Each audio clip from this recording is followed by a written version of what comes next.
It was Valentine's Day. We had just gotten back from a horse-drawn carriage tour, and she said, I need to talk to you. And I just knew. I said, you're pregnant.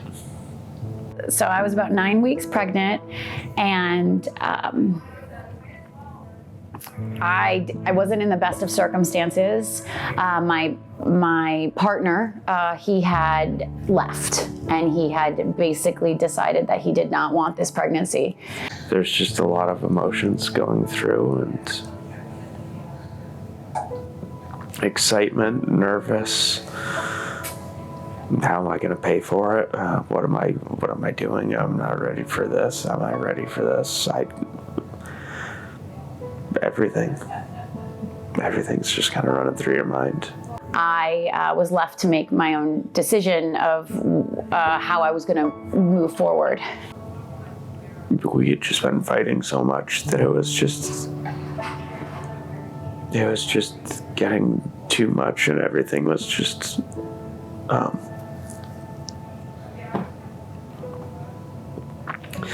don't think that it ever felt like it wasn't enough. I don't know. It was just a mix of emotions that was going through, and I knew I could be a good dad. I just didn't know if I was ready or not. I had heard about not viable pregnancies. So if it's not viable, chances are it will pass.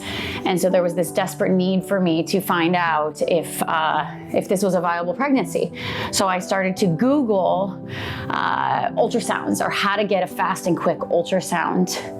I fell upon this number that had turned out actually to be in California. And while I was on the phone with this person, they said, you're calling California, where are you located? And I said, I'm in Vermont. Oh, well, that's quite a distance. We actually have a sister business that we can set you up with. And it turned out it was Aspire Now. So when I was calling, I had scheduled a pre-abortion screening, which I found in Williston, Vermont. So I scheduled a pre-abortion screening, and the name was, the title, pre-abortion screening. I thought, I'm just going to see if this pregnancy is viable. I'm not in the greatest of circumstances. And when I walked in, the amount of love and care that I was given, it stopped me in my tracks. I had no idea what I was I had no idea what I was walking into. B, the women that greeted me, I was so moved by my experience there that when I walked in, not only was I greeted with such care, they sat with me and asked me questions. We went through this whole process, and the question that stuck out for me the most was, if your circumstances were different, would you keep this pregnancy? And that question was more of a game changer for me, because I didn't feel I could keep the pregnancy. I didn't feel that I had that choice. At the time, I was already a single mom. I had gotten pregnant by someone that I thought I was going to spend my life with. And when that person was very clear of not wanting me to have this pregnancy, he even went as far to tell me he wanted me to have an abortion, I was left feeling powerless. I was left feeling heartbroken. I was left feeling against my better judgment. I was cornered. And then against other forces at work that I felt other people would judge me if I were to keep the baby. I couldn't sleep. I called a helpline because I couldn't get in touch with a therapist and everything else, and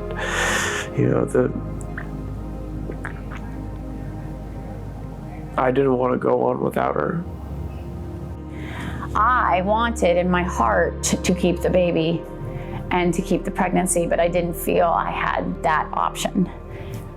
These women that greeted me that day changed everything for me.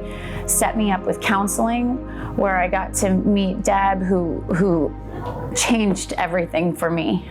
Sat with me for hours and listened to me cry. And while I even yelled at her because I was so angry.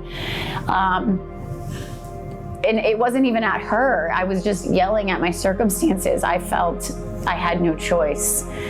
And as we went along, they kept meeting me, especially I remember one of the women who asked me all the questions. Her name was Grace. She was lovely. And she said, would you be interested in counseling?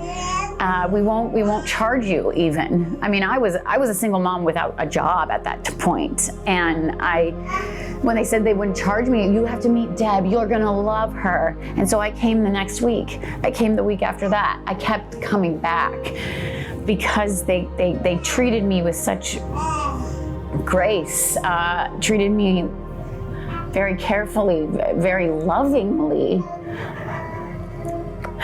I had no idea what I was walking into. When I would cry to Deb and say, how on earth am I going to keep this baby? I'm already a single mom to a little boy.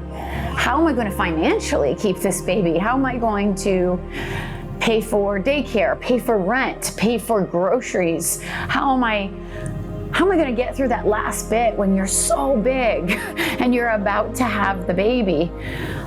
Just things. I would wake up in the middle of the night and I would have panic attacks how am I going to pull this off?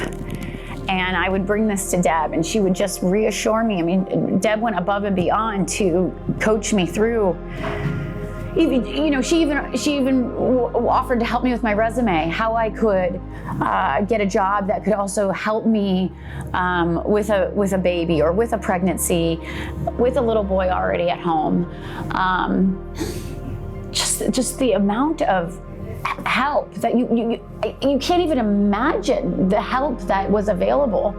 Anything I needed, Deb was there. Anything that I feel I'm not articulating quite nearly enough how much Deb had such an influence on my moving forward, and just when I would express my doubts or my lack of faith even. Why I would often question why does God have me in this position? Surely this is not the most ideal position to be single and pregnant. John, he's now my husband.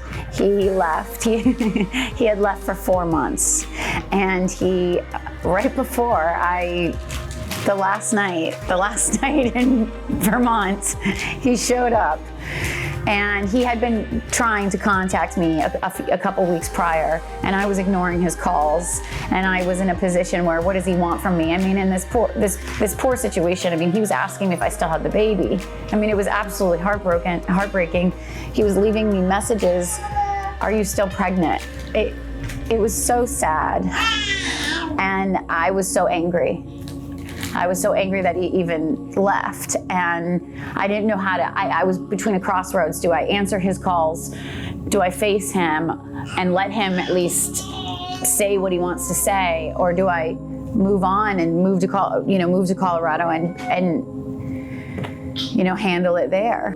Seeing her like a weight got lifted off my shoulders, and I knew that I needed to do whatever I could to be with her, to be with Logan, and to be with the baby. So John was in my parking lot at my apartment complex, and I was wearing this like satin blue dress, and I was about 6 months pregnant, and he hadn't seen me pregnant. Because as I said, he left when I was 9 weeks along, and you don't see anything at 9 weeks. And the first thing he said was, "You look so beautiful." And then he asked me how far along I am. God is behind all this. And what John chooses, if John chooses to walk with God, or if John chooses to not walk with God. So he's chosen to walk with God. And I really believe that our little baby was meant to be alive, meant to be here.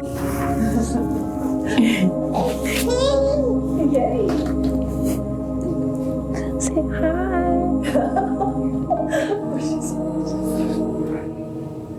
knowing, having her now, there's not a chance that you're gonna separate me from her, from either of them.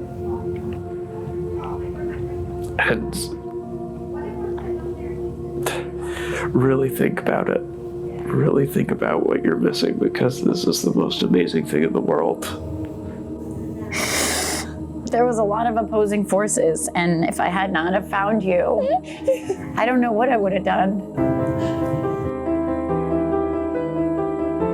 But I want to say thank you to the donors that are making Aspire Now possible, because for women that can't afford this, I mean, I didn't have health insurance, I didn't have a job, I was already home with a little boy.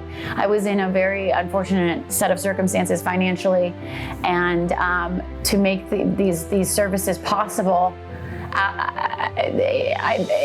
it's invaluable. I don't have the words for how your donorship or how your contribution is supporting so many people. And I'm so grateful. Me personally, I'm very grateful.